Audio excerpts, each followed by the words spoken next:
Hi friends, welcome back to the channel, and if you're new here, hi, I'm Lena from Love Me and Crochet, and welcome to Fiction and Fiber Fridays. Woo, woo, woo. If you don't know what Fiction and Fiber Fridays is, it is basically when we come together, get cozy, and we crochet while we chat about the latest book I read. So as we get started, I am currently crocheting some granny square socks, and I saw it on Pinterest as I was scrolling, and I was like, that's a thing, let me try it. It's basically like the hexagon cardigan, but just not as big. So when I saw that, I was like, I need to go ahead and try that. Today I am using my trusty old 4.5mm hook, clover hook, and I am using the Red Heart jumbo stripes here in the color Latte stripe.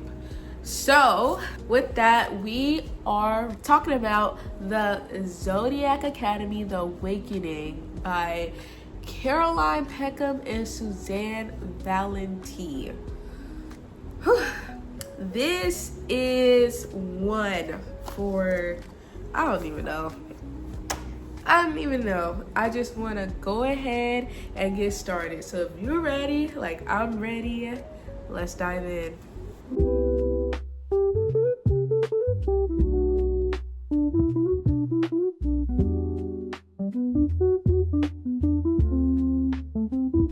Alright, so let's get into this summary. So this story takes us to these twin girls, right? They live in the human world. They barely are scraping by. They're very poor. They're doing whatever they can to make money. And then they are basically approached by someone who takes them to the Fae world after their powers awaken. So the girls don't necessarily know this yet, but their power awakens, it sends a signal, and this guy comes to pick them up and was like, y'all are this, that, and the other very important people. Y'all have to go back to the Fae land. So they go to the Fae land, and they are brought to the Zodiac Academy. And they are brought there because they are the descendants, or the children of the previous king and queen of this land. But the king and queen died, and so therefore they need them, since their powers rewoke, to get their life together and be the rulers again, because they had these standby people ruling the land. Sorry, I am not showing any crochet. They had these standby people ruling the land for the past like 18 years because, you know, they didn't have any ruler. Their rulers had died. But these girls go into this world expecting to perform, don't know anything about this land, don't know anything about the people there, and they come in there very headstrong. So they're like, oh, you know, I found out who I am. And they don't really care about who they are. They care about the inheritance. So they care about not being poor. They care about not, you know, struggling to find food and everything else. And everything that they need at the school is completely free. Like, everything is paid for because of who they are. So they are working hard to keep that, because they just came from a world where they were poor and were struggling. But in order to keep it, they have to perform well. They have to show that they have some type of promise, and that's kind of hard to do when you don't know what's going on. But sadly for them, everybody expects them to already know what's going on, and that's the problem. They are expected to perform basically immediately when they get there. So people, the children of the rulers, are upset because the king and queen's children came back and they are supposed to be the next rulers. And then other people fully support them being back. And it's just a lot of back and forth. But these girls are really struggling because, well, they know nothing about this land, but they try to put on a brave face and get through it anyway.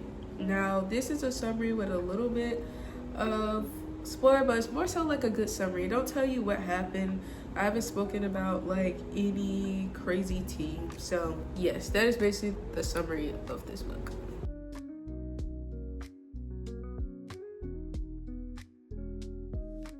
Okay, so how did I come across this book?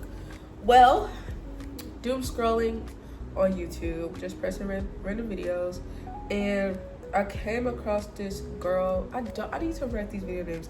I say that like every video, but I came across this girl and she was basically raving about this series because I have a lot of like ACOTAR type videos on my feed, and she was like, basically, if you enjoyed ACOTAR, it's not the same, but it's pretty good. And she showed how long the series is. This series, the Zodiac Academy series, is so long, but she was like, you won't regret it. Like when you read this, you'll be hooked. So I decided to pick it up and be like, okay, I'm gonna read it. And do I regret it? No, but I will say I was shook it, like very shocked about what has happened in this story. So when it came to like the characters in this story, I would just say this: I did not have not one favorite character. I was so like, I won't say frustrated, but I was just so like, why? Like saying why a lot. So like just questioning everything that was going on, that I feel like as time went by, I just couldn't have a favorite character. So the main characters are like these two twin girls, and then the side characters are like their friends that they make along the way, and then these guys who don't like them because they're supposed to be the next heirs, but now they're back. And then you have like the teachers and the people that's helping them with their powers because they just awakened and they gotta know how to basically use them. First off, the girls are so like attitude. They got lots of attitude, lots of like, I'm me, you know. They stand on their own 2 feet, but they stand for each other because they're twins. They're kind of like they give, I want to say not necessarily mean girl energy, but they just give kind of like cocky, I guess.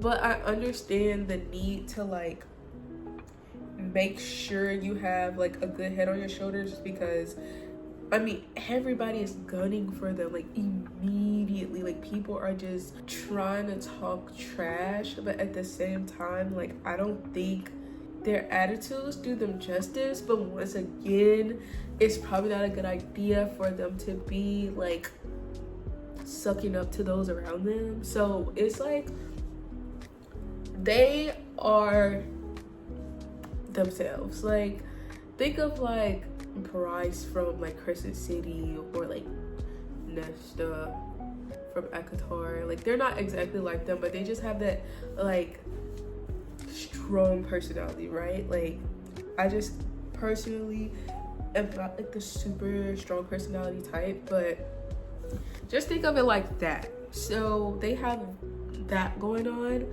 but at the same time they are quite naive, and it makes sense why they are naive. Like they are young, you know, they're in a new land, they don't know what's going on, they only can go off what people tell them.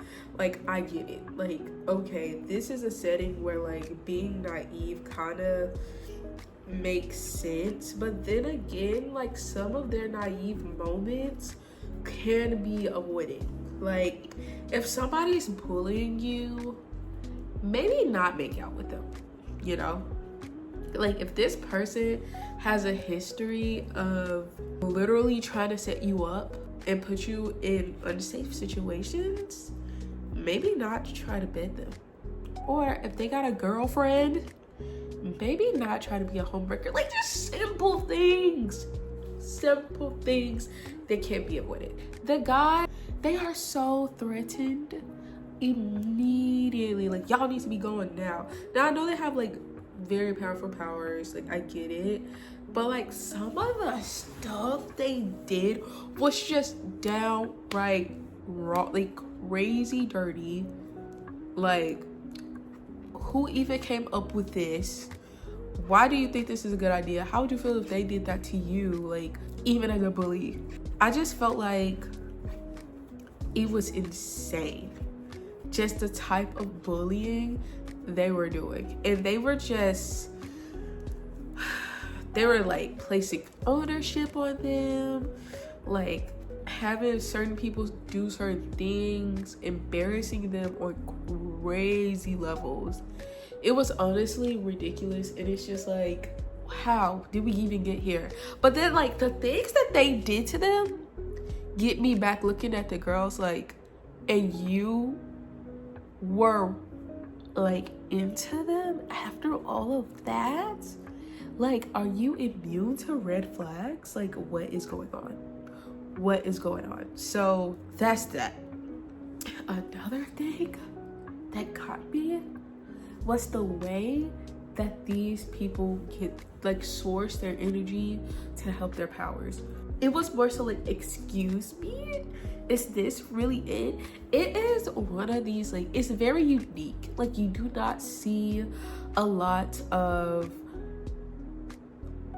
romantasy type stories source power this way.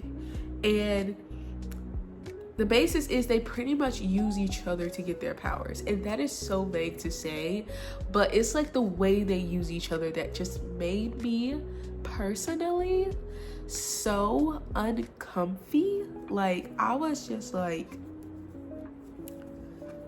gagged. Like are you serious? Like, it was, and like it goes into detail too, like maybe not too much detail, but it's just like me imagining it happening as I'm reading it. I'm just like, I don't know about this one.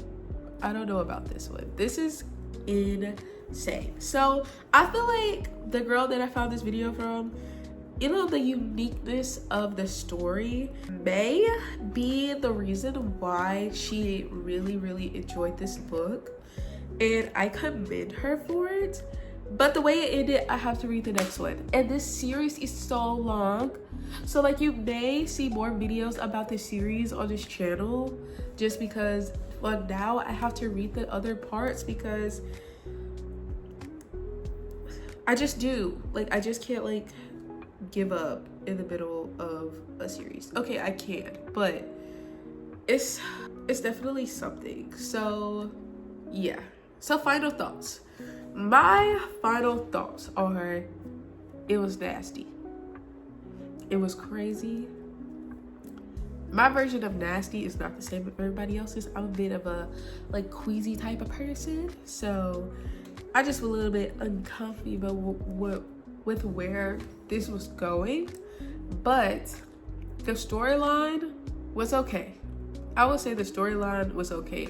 I was so held up on the world building of this series that I think I just couldn't focus on the story itself.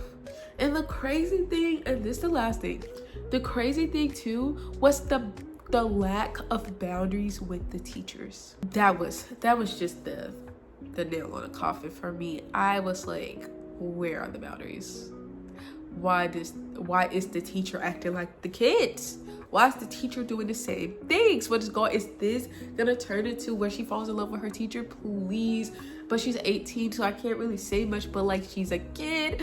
So anyway, we will see in the next book if she falls in love with the teacher.